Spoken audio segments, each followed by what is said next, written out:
It is 4:02 here in Ely, Minnesota. Welcome to Grayson's birthday webinar and honoring Axel's life webinar, where we're watching some wolf activity here. That's Blackstone and cats, of course. They just turned 2 earlier this month. And sometimes we think maybe maybe they are still yearlings, and we sometimes just call them pups, but no, they are 2-year-olds now. And Grayson is turning 8, and Rika later this month turning 3. And this is hopefully that's not too loud, but let's see. You can see that's Blackstone kind of pinning down Cass, and this has been kind of some typical interactions nowadays. Grayson very much just watching over the pack. He's taking a very strong leading role, but I'll talk a little bit more later about the current pack dynamics with y'all. So just so that you have an idea, the first part of this webinar, I'll share some from when, and I should probably stop sharing the sound there, but I'll be sharing some video about the Arctics since they were pups. The picture to the right, that is Axel and Grayson. I wish I could tell you who's who. Maybe somebody can help me ID, but we'll talk a little bit about their role throughout the years. And then we'll do a little bit of talking over the retirement of Axel and how it all happened, and hopefully answering some of your questions. And we can do that also towards the end. But if you do have questions, Lexi, the wolf care specialist, is going to be helping answer questions in the Q&A section. We're going to be monitoring that, and she's going to be helping with that. So if you have any questions or something that you want me to touch on, let us know. During that time, we'll also have a couple of the wolf care team just kind of share some of their memories with Axel, and just kind of share what we learned from him. Then we'll have a brief pack update, talk about some of the current pack dynamics, especially now having the 4 wolves. And then we're going to give out the birthday enrichment, which is meant for Grayson, but we all know that's not going to be just for Grayson. It's going to be for the whole pack. And then we're going to end up, if you have more questions. All right. So we called them the Arctics, Axel and Grayson, but initially it was Axel and Grayback, and then Grayson kind of won that name contest. But here you can see some of those facial features and how kind of difficult it can be distinguishing them, especially if you didn't spend that time with them when they were pups. Now when they are more like reaching that 1-year-old stage, you can see a little bit more of the facial differences that distinguish them. You can see an Axel on the left. So yeah, as you might know, they were both born in 2016 in a facility in Canada, and they came to us. Let's see. Here's some pup footage that hopefully you appreciate from Axel and Grayson. In this particular video, Axel is the one with the blue collar. And so they came from us in 2016 in May. They were, I believe, about 12 days old or so, maybe a little bit later. But I think some of the process got stalled. Some parasite issues that needed to be taken care of before they traveled internationally. There's a lot of permit processing, right, when you are sort of transferring animals internationally. So that also kind of slowed down that process. But here you can see, again, Axel's in the bottom here with the blue collar and Grayson's on top. And it's really interesting as you watch them interact. They're very, very young, but you can start seeing kind of those behaviors of kind of these innate behaviors of, all right, squashing and standing over. And oftentimes people, this is play social behavior, that obviously that's kind of that proximate cause for behavior, but underlying all of these behaviors help them, get get the skills they need in life later on. So it's kind of like that practice. This is puphood is sort of school, right? Just like with us.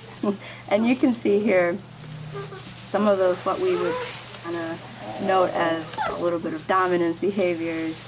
Um, and then there's a hand of a human. But you can also see how we kind of have the pups, right? We try to have as much of a natural and there's Grayson kind of standing over Axel, but we try to have this natural kind of environment. There's some hay, right, for warmth. There's some stumps, and we have some kind of stuffed animals that are not as natural, but it kind of provides or simulates a little bit of, softer places for them, and um, they're kind of plush animals, so kind of like the presence of other members there. Um, Again, very interesting to watch this since um, I think Axel was considered to be almost always that more domineering, like more, um, yeah, like more, yeah, more domineering kind of individual. But yeah. Um, yeah. Another thing with the pups in 2016 is that um, Axel and Grayson were the last set of pups that spent time inside of the building during the pup programs. Some of you might have been there back then and were able to experience this. I think with Rika in 2021, that's when it started to be outside. And instead of bringing the pups to the people, we were bringing the people out to the pups. And that was the same with Cass and Blackstone. We set up kind of like that, um, their little habitat or environment outside, and it was a little bit less overwhelming for them. You can see that they're kind of distracted. I think Lori and the Wolfcare team did really well in thinking about distractions always, right? And so that was helpful. You didn't see them overly overwhelmed, but definitely very helpful to then have moved that program outside. They were the last ones for sure. Now you can see they're um, getting more of that white coat that you expect around this age now, growing those guard hairs and looking a little bit more like Arctic wolves. Before that, they were um, kind of hard to tell that they were Arctic wolves, right? Were still pretty dark. But yeah, here I believe is still Axel in the hole there, but I could be wrong in any event. And this is more now, they're not anymore inside the building or by the building. This is in one of the enclosures. When we start the introductions, we start kind of with these pop panels, and most of you probably already know this, but we start at the fence and have those interactions through the fence and see and record the behavior of pack members. How are they reacting? And it sounded like um, they were doing really well, but Luna was having a little bit more of a different kind of focus, not necessarily as nurturing as you would expect. So you see there, the pups are really interested. I wonder if you can hear my sound. Yeah, you should be able to. Um, but yeah, we start at the fence, sort of get a feel for how everybody's reacting to each other. And then when introductions happened, for in the case of Axel and Grayson, here, this is our pack holding area, kind of like our vestibule that goes into the building. And there was just, um, I obviously wasn't part of this, but seeing how she was reacting outside the fence, it kind of made sense that she went for Axel here. So the decision had to be made at that exact moment that she wouldn't be fit to stay with the exhibit pack, and she was going to remain in the retirement section. So that the pups can join the rest of the pack. At that time, it was Aiden, Denali, Olds. I might be missing someone else, but and so it had to, yeah. So this is one of the kennels that we have multiple doors, and so it kind of facilitates that transition. And then you can see that they are kind of intimidated. The pups are kind of intimidated. Axel and Grayson are kind of intimidated, especially Grayson. You see that tucked tail, kind of ears back, a little bit concerned, and a little bit more timid, even though Axel was the one that got targeted by Luna. But in the end, they did really well, and they have each other in there too for that support. And then we see them, growing together with the pack. Here we see, I believe this is Axel. This is 2017, so right around when they're yearlings, and you can see in the hair too that they're kind of young. But then in that first winter as a yearling, then you can see that coat really fluffing up and looking a lot more like a mature wolf. Um, with their undercoat and their guard hairs all there. Um, and so yeah, this was 2017 to 2018, that that winter. And here we have with Denali, definitely when we think about their kind of role in the pack, they just kind of dynamics are always changing once you bring new individuals and there's changes in the composition of the pack, right? You can see there Denali was doing a bit of a write-up. But then for a while it was them. And then 2018, Aiden was having some issues with mast cell tumors and getting a little bit of identified as a weakness for him. And also he was getting surgeries to remove that. So there was also maybe a lot of moving around Aiden, and that's just a little bit complicated for the dynamics. And 3-on-1, it's kind of a little bit of a concerning scenario. So Axel and Grayson were kind of pairing up with bolts to sort of target him, and then that decision was made for Aiden's safety to retire him. And you can see the reaction of the pack here. Grayson's kind of distressed, bark howling, and everybody's kind of howling here. At this moment, what happens? There's no leader. Aiden was kind of like seen as more of a leading figure, and then they lost, and it was a little bit of instability there.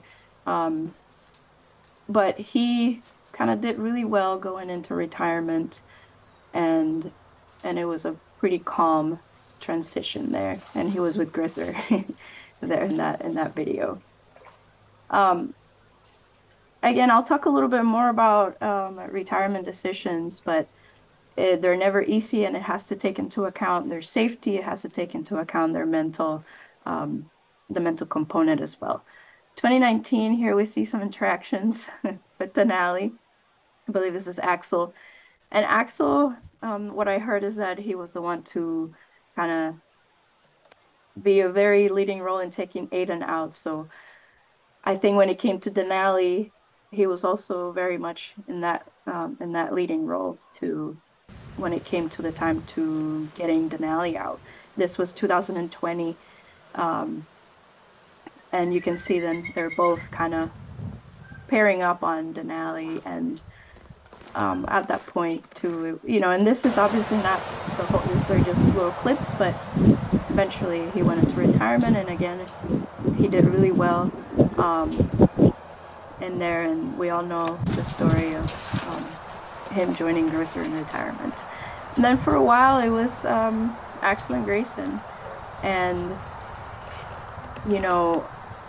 it was very much this, they have a very strong relationship. But if I can talk about my first winter here, for example, that's kind of like my first idea is lots of tension between those two, especially during that breeding season.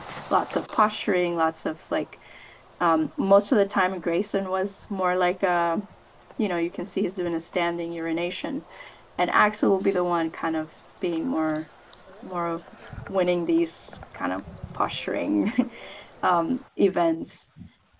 Um, then Rika comes in and in 2021. And obviously, again, once you introduce new members into the pack, dynamics will sort of change. And Rika, Rika, even though she was kind of timid and she goes for the tail or rare grabs, she was still pretty bold and she had a really good relationship with Grayson. Here we have, this is more later on in 2022, we have Grayson and Kaz. Lots of grooming, and Grayson really kind of made him really happy from what I've heard, right? Once Rika comes in and more pups come in, he really enjoys or seems to enjoy because he engages a lot more in these interactions and he wants to be where the pups are or where the rest of the pack is. Axel was still interacting and engaging in that and watching over, and he would kind of get in between. But he was certainly a lot more reactive, right? Here you can see 2023. We have the five wolves. There's a lot of, again, Grayson wants to be where those three are, and he he's very respected by Chasm Blackstone, but you do see a little bit of Rika focus on him, and this started to intensify in that winter of um, 2022 to 2023. It was pretty intense, that focus on grabbing his rear and pulling tail and circling around him. Um, Now, 2024, this is winter 2024, we see a bit of a difference in interactions. Now, one thing here is that let me pause for a second. One thing here is that in 2023, we get Axel diagnosed with sebaceous adenitis, the skin condition that affected his sebaceous glands, kind of like that sebum production, that would keep his coat and his skin healthy. Um, he was diagnosed that summer of 2023. I had been here maybe for, um, yeah, like 6 months. And he was still doing really well, but 2024 gets here and that sort of engagement kind of declines a little bit. And we started by attributing maybe some of those changes or some of those symptoms that we were seeing to the treatment to sebaceous adenitis. He was on cyclosporine and um, azithromycin. And so I'll kind of explain a little bit more, but 2024 comes in and we decide to sort of put a stop. He also kind of decided that himself as well. But we can kind of see that how that also impacts the dynamics in the pack. I mean, you can still see that he's engaging in these focus chases, and he had a high tail there with Chasm Blackstone. Um, the Arctics were very well respected then, still. But the one thing that kind of surprised us when that winter 2023, 2024 was that we were seeing a lot more of kind of an increased confidence from Grayson. And there were still tensions between Axel and Grayson, but they were not as intense as we would previously watch. Um, Again, Axel, he would still engage in a lot of the pack activities, but he would also kind of have his own. He was what I call the king of the slate den, um, and sort of he really seemed to like that spot. Sun was hitting, and sometimes he would go inside of that den too. Um, and sometimes just kind of hang a little bit. You know, the rest of the pack might have been resting together somewhere else, or um, but again, a lot of things sort of can impact the dynamics, and him sort of taking a step back made Rika and Grayson sort of flourish a little bit more in their confidence, and that targeting that Rika had on Grayson's rare also diminished a bit, or it wasn't as intense. It still happened. but Grayson was confident enough to face her and chase her away. That's a big change that we saw there. You can see he had a race leg urination. That's something that we started to see more and more, and lots of scrapes. And we're still seeing that now um, in the pack. So in this next part, I want to kind of show you a little bit, and I'll be mindful of the time. Um, this is April 18. This is the day before we decide to retire Axel. Um, you can't hear it because I think the sound will be a little bit too overwhelming, but and maybe I do this. But this is a chorus howl, and we have Axel come down from the woods and join. You can see he's urinating while he's howling. He definitely we noticed like an increase in his urination, but not really and necessarily the frequency, but the length of it. And again, you can see that he continues to be respected. He continues to set strong boundaries within the pack. So, and on top of that, I want you to take a look at also Rika's signature move, the leg wrap around Blackstone here. Again, these howls sometimes bring these rallies and kind of testing each other and where you're at, right? Has your status changed or anything like that? And Rika tends to, after these howls, kind of focus on Blackstone a bit. And he has a tuck tail, she has a T2, so kind of like establishing um, those things clearly. He kind of walks away. Again, Axel, you saw he engaged in that chorus howl. This is still April. He rests together with some of his pack mates, and oftentimes this is a rainy day, so they kind of picked a really nice spot, but he would rest a lot in the woods, kind of like right next to this. And the pack would join or in the woods, but we certainly, I would say, I heard from a lot of folks noticing him not being as involved in the pack activities throughout the days. And you guys watch the cameras, a lot of you watch the cameras for many hours. So you kind of pick up on these changes, and we did too.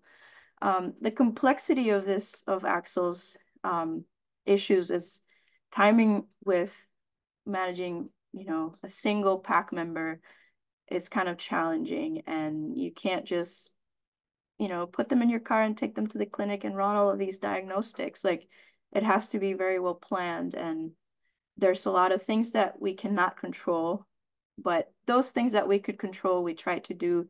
Like, for example, pausing his meds for a while until we can actually get an idea of what was happening in his body. That's one thing that we did. Food. Once we paused meds, his appetite was much better. He seemed a little bit more engaged, and things started to look better. But then things kind of didn't get much better from there. So we were still concerned, and our plan was certainly to um, do a chemical mobilization for a full medical exam as soon as winter was over. So what I'm showing here is the moment that we decided with Axel, it was very clear that we needed to retire him and that it had to happen that same day. So on the I come in the morning of the 19th. He has a bite wound on his leg, which is again very strange because Axel, as you saw, he's very respected. He sets very clear boundaries, and I just could not understand how that could have happened. So looking at the footage, which is what we do every time we see a wound like that, that's when we find that he had a seizure overnight. And at that moment, when he can't really defend himself, um, the wolves were investigating, um, and then there was some targeting and some yeah, that's how the bite wound appeared. And so immediately, that was made clear that it was not safe for him to stay with the pack. Um, Again, these decisions, obviously, as you saw, he was still engaging, but I think that that moment that he was targeted, it kind of helps with that accepting mentally. And of course, we're putting a little bit of our own perspectives here. Um, maybe helps him be ready for that kind of separation. But here you're seeing that one of our goals was really to make this as calm as we could. We didn't want to stress anyone out, and obviously, make it as normal as we could. In this case, you can see kind of like a little bit of his bite wound there. We walk in, open pack holding area, which most of you know that that's where we go in every morning. And then Abby here kind of closed the gate once we saw Axel trying to come back out. At this point, we have a kennel that's right here. This is the one of the doors to it, the chute. He had walked in there, and the moment we saw him walk in there, we were able to close that gate, and then he was in that kennel. We were able to separate him from the rest. We opened back up, and everybody came out, and then it was done. You can see these little moments or these little events. This is kind of like the aftermath here. Um, some social behavior between Grayson and Rika. And obviously, we're still kind of paying attention to this area.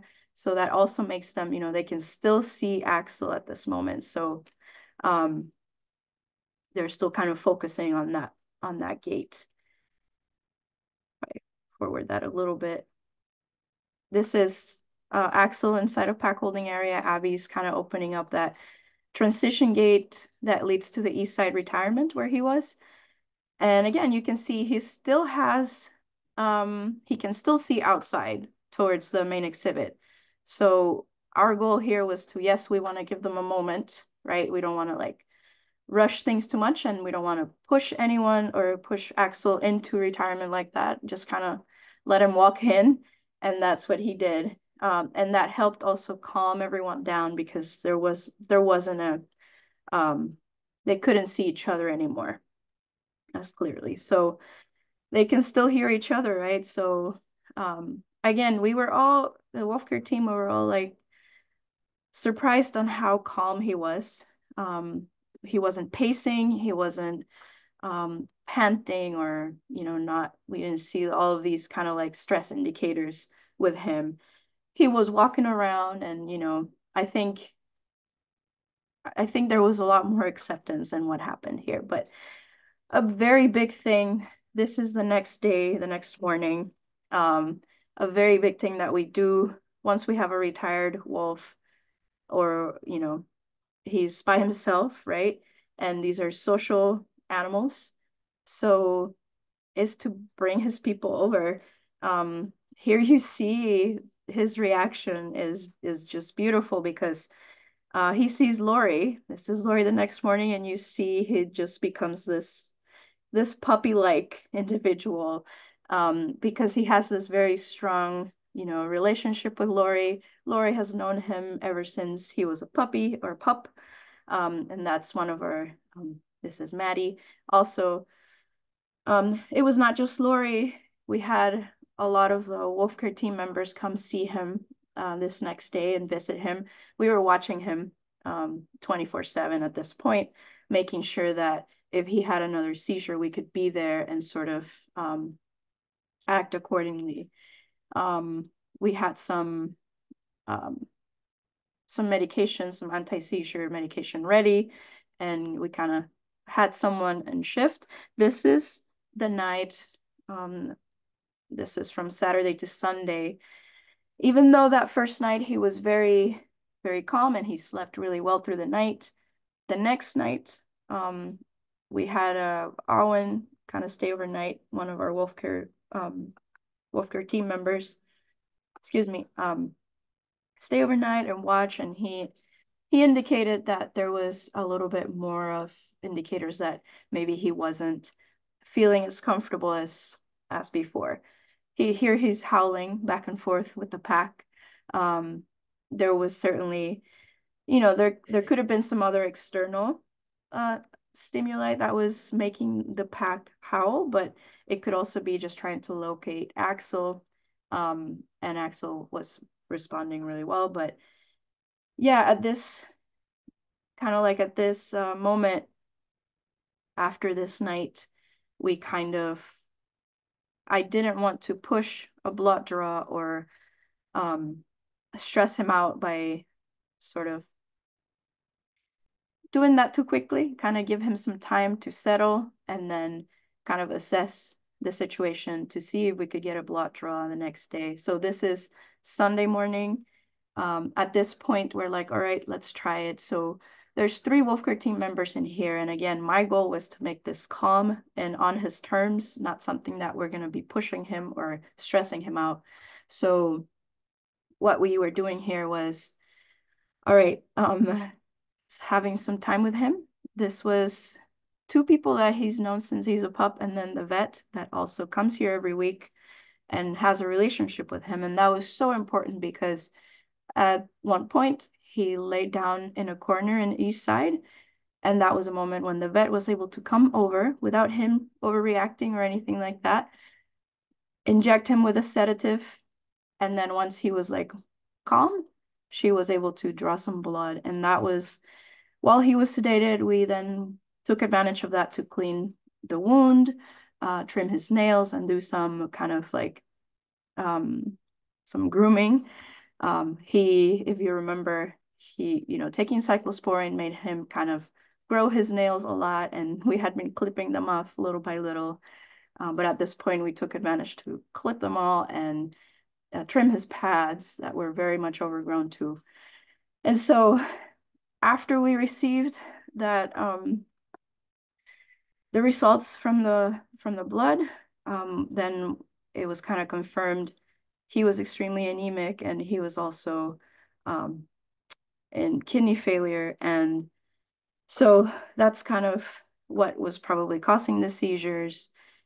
We obviously, I wish I could tell you why he was in kidney failure or what led to that, but it's, at this point, what we've been discussing is maybe that treatment was just a little bit too much for his body. And we worked on trying to adjust that dose, then we stopped. So we were trying to read, right, his body wheeze. Again, it's not like we can pull him out of the pack and run all these diagnostics as easily. Otherwise, we would have retired him much earlier, where maybe he wasn't as ready mentally. And it can be just as daunting on their bodies and their brains to do that kind of early separation. So this was really tough on all of us. And I didn't mean to make this like a whole sad story. I also wanted to take a moment to acknowledge that he served as a wonderful ambassador and he helped us fulfill our mission in an amazing way. And these are some pictures and some videos that some of the Wolfguard team members shared. I'm gonna look at the time here. And I have them here logged on. If it's Jules, Lexi, and Krista, they're also staff members here at the center. So if I can play the video, Jules, and if you wanna, I'll mute myself, and if you wanna share what you have to say about Axel. And I should say to the Wolfguard team members, we always kind of choose a word to represent a wolf after we say goodbye.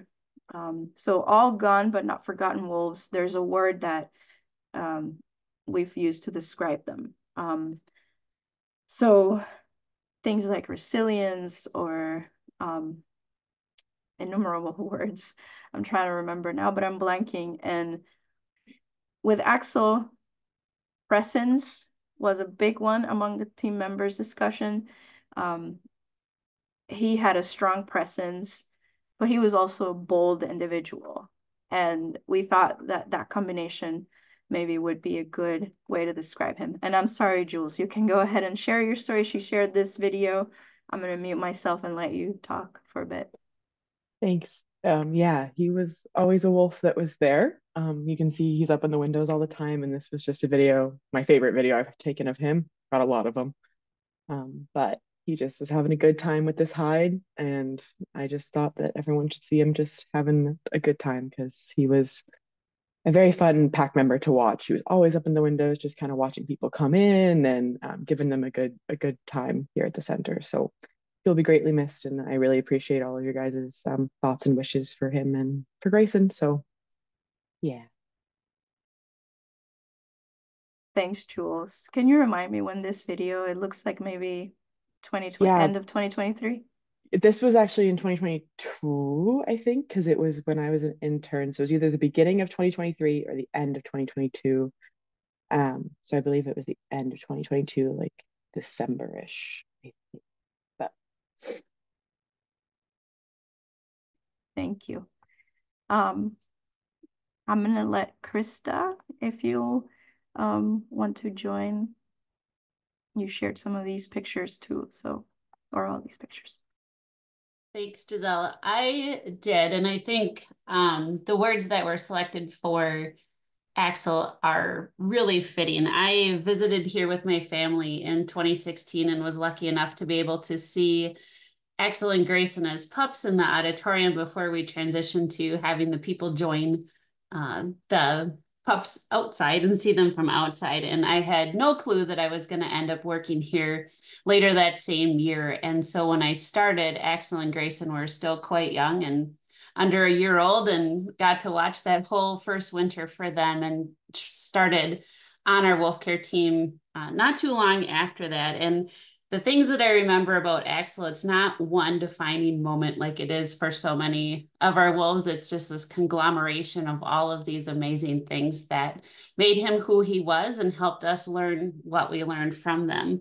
And he wasn't really a generalist. So those of you who had watched Denali, Denali was kind of a generalist. He was a little bit more kind of open and willing to people who were joining wolf care and wasn't quite so timid about those interactions. And Axel wasn't exactly avoidant, but if you were not part of his puppy team and part of that bottle feeding, it took a little work, and that work was so worth it. And having him kind of develop a relationship and understand him and build that trust and bond is something that I will remember forever. He was infinitely curious. And as Jules said, he was always really engaging at the windows. He watched so many of our visitors walk up the ramp to that window that you can see in that center picture. And then watching all of the what's for dinners. And during COVID, we were closed for periods of time, and I was often the only staff in the building. And I swear I bored him to tears. He would get so excited that somebody was walking through the viewing area. And then I think he would go, "Oh, it's just you." And so it was great fun when we reopened and he could have all of his people watching opportunities back. But his goofy personality of the play bows with his open mouth and inviting chase, and the things that he did that he kind of got himself into and then couldn't always quite figure out how to get himself out of this situation. But I think I will say one thing I will say that's kind of really stuck is a couple of winters ago, it was just a hard winter, and it was so cold. And I think the temperature itself was well below 30 below. And then you added in the wind chill, and it was something terrible, like 50 below.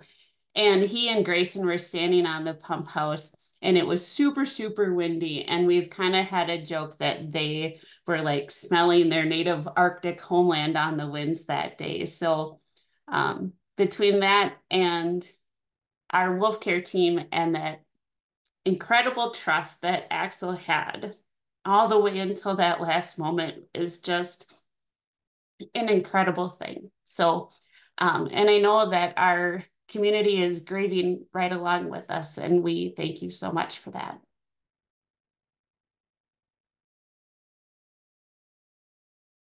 Thank you so much, Krista. Um, so um, next I'll let Lexi share. Lexi started here as an intern in 2019 and came back, and so she's also kind of known him for a little bit, or knew him for a little bit longer than I did. Um, but I kind of resonate, with some of those Krista stories too, because I definitely saw how it took a little bit of extra time for him to, like, gain his trust, um and then he would be excited to see you once he like knew you were okay. um, so I'm reading some of the comments here. I'm gonna let Alexi share her story or her part, and then try to answer some of these questions real quick. I can see you. I can't see myself, so that's why I had to ask Giselle there. But yeah, like she just said, I was an intern back in 2019. That was the first time I ever got to see Axel and Grayson. And that's kind of where my story comes from. Um, just a memorable moment for me watching the brothers, because that's kind of how you always say it, Axel and Grayson, um, the duo. Um, so it involves Bolts, one of our other wolves, who's passed on, but he was laying on the pump house, eating a hide or something. And, I'm standing there watching, and all of a sudden, Grayson kind of comes trotting around one side of the pump house. And he kind of starts wagging and doing some play bows, trying to engage with Bolts. And you could see Bolts kind of like, will I, won't I, am I going to engage? But finally, Grayson, got enough of that get up and go in Bolts, and he got up and they kind of started doing their own thing. And the second Bolts walked off of the pump house, Axel came around the corner and grabbed the food he was eating and just ran up the hill. And then all three of them are all running together. It's just a moment ingrained in my mind.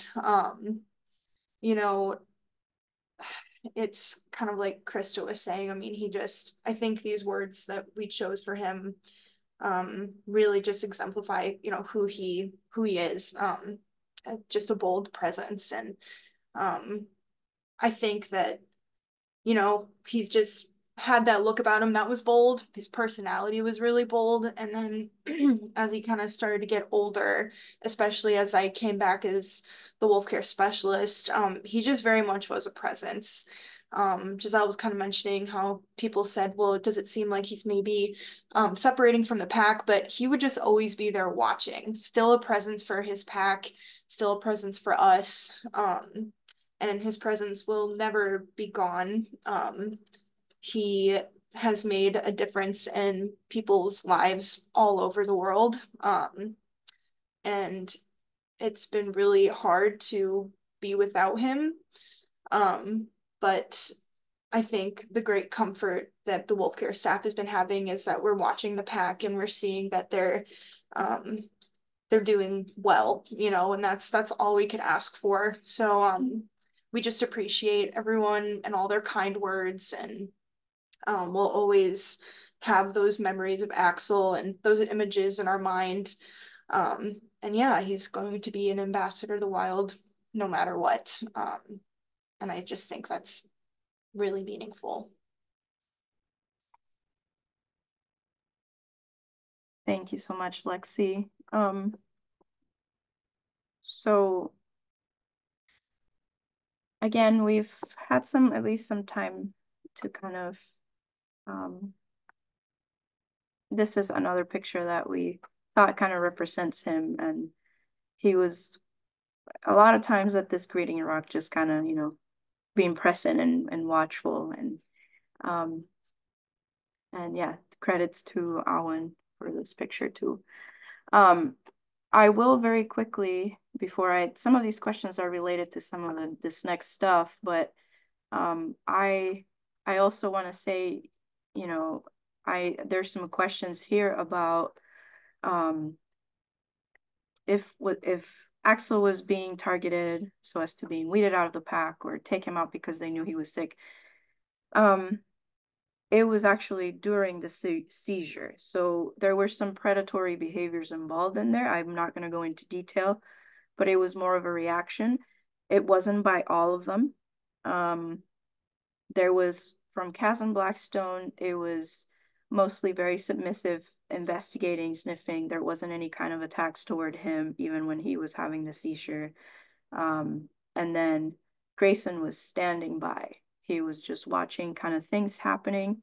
And, and again, I will share that it was Rika, but for you to know that this does not mean that there's a bad or a good wolf or bad intentions or anything like that. It's just how wolves react to something like this happening. And sometimes this is taking advantage of a situation, but it's just when you see something like that as a wolf, it might just turn on some behaviors like that. So not for anybody to take it out on any of the wolves on how they reacted, but um, it only had happened while he was having the seizure. Um, so let me see if I can cover some other questions, but I think that was a big one that people were asking if we know.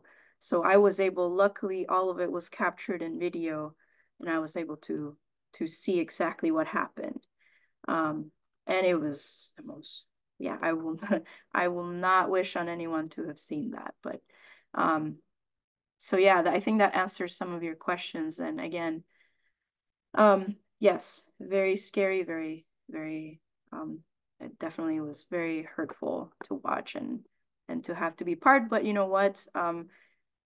I'm glad we saw that because then, and that it only happened that time because then we avoided him dying a death that he didn't really deserve to die that way. And he was able to go in peace with the people um, that was closest to him, you know, his wolf care team, and it was on his terms and it wasn't a horrible way to go. And we wanted to kind of honor him in that way, not let him, you know, that was not a way to go. So we're very glad that we caught that and that it didn't happen in that way.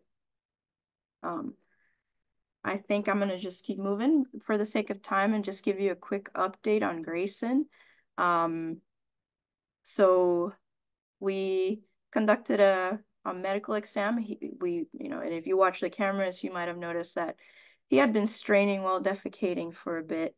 And so again, timing is important. We kind of waited until obviously all of this happened, and we kind of waited until weather was ideal, until dynamics were ideal to separate them. So at this point, this takes a lot of planning, and I think the wolf care staff, the wolf care team members as well, and which includes the vet here. She's doing a rectal exam, and for those of you who kind of follow and want to know, because I know some of you were asking about what was the diagnosis. So the initial diagnosis is colitis, and we did send a tissue sample for biopsy. There was nothing cancerous, nothing super concerning. It was mostly just chronically inflamed tissue. And so he's now being treated with metronidazole and a probiotic called propectolin. So he's been doing really good taking that, and we haven't seen him strain in the past few days since the rectal exam actually, and since he started on Metro. So those of you watching cameras, if you do see that, I'm grateful. If you let us know if you see the same kind of straining.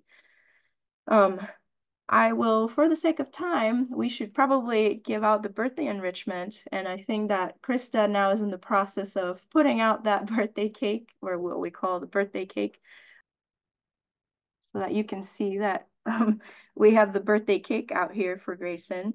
But what we really have noticed, and it's good that he's getting, you know, most of it here. We've seen a very, you know, him kind of like maintaining that strong leadership role. He's still very much respected by Blackstone and Cass.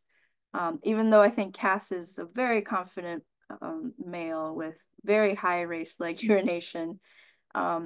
Rika, we've seen some increased parallel gating, some increased social behaviors with Grayson. So it's going to be very interesting to watch this summer and throughout the seasons how this all goes. But I think it looks like he grabbed some pork. Cass is extremely food possessive, as you might already know, and he'll try to grab food no matter who has it in their mouth. So it's amazing to see that confidence from him. And I think Grayson's pretty good at putting him back in place, but sometimes he's just very persistent. So the birthday cake, it has a combination of ham, some broths, some pork, pork chunks. It has some grouse feathers. And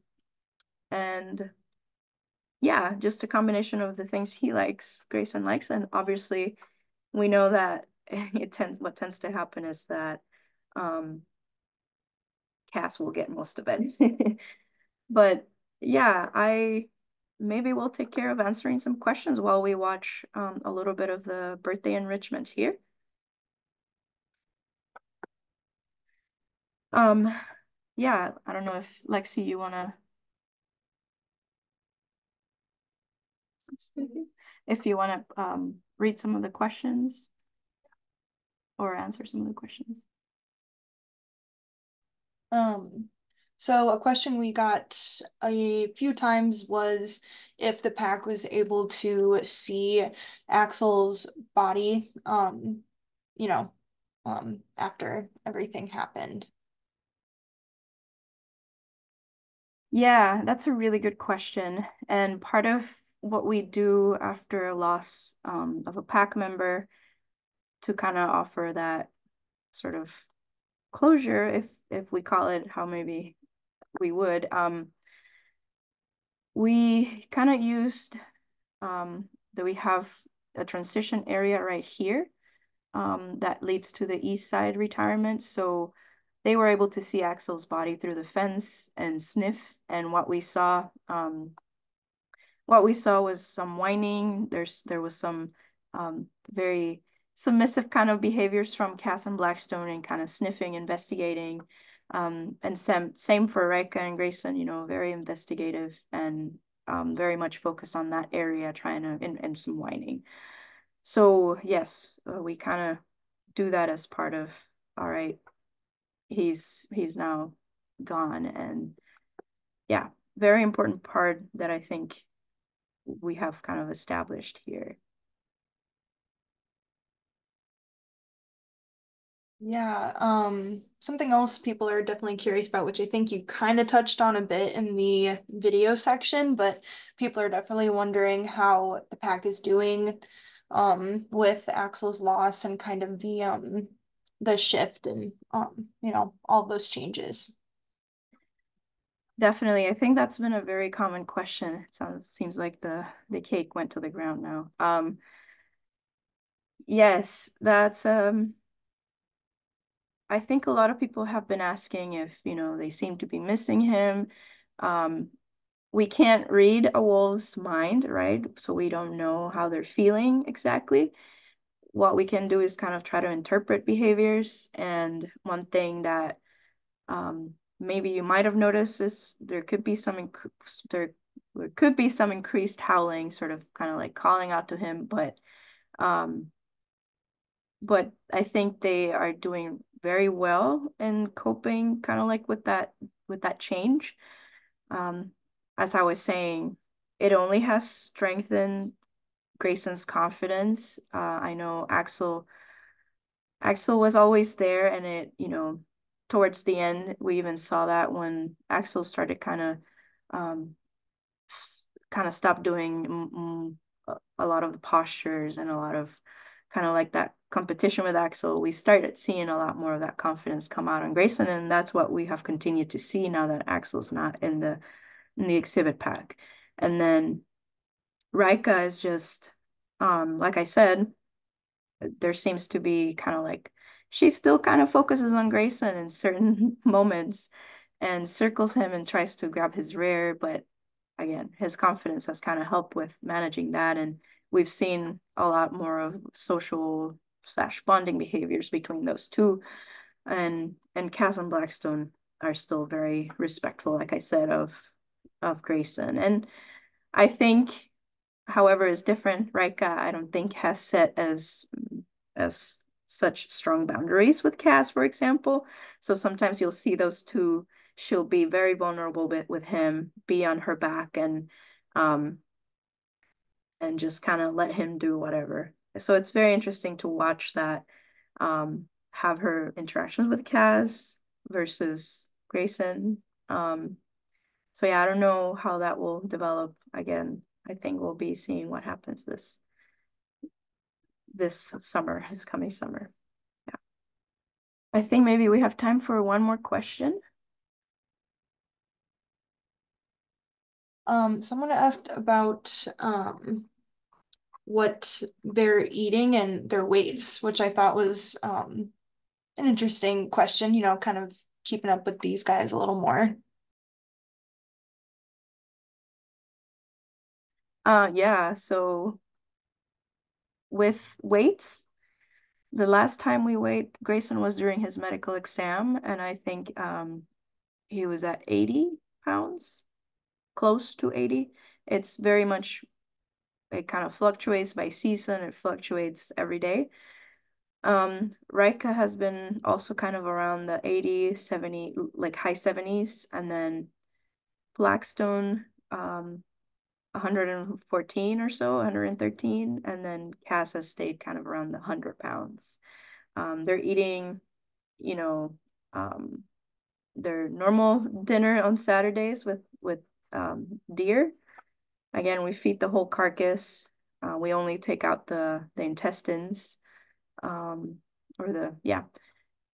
And then, for example, yesterday they also got a smaller carcass feeding. They get beaver on Wednesdays. We also kind of read um how they're doing. We look at their scat. We look at a little bit of their behavior as well to determine, we sometimes also want to offer food some other days as well to kind of supplement if somebody didn't get enough from the carcass, or if ravens got to most of the carcass, because we do have a lot of competition with ravens in here.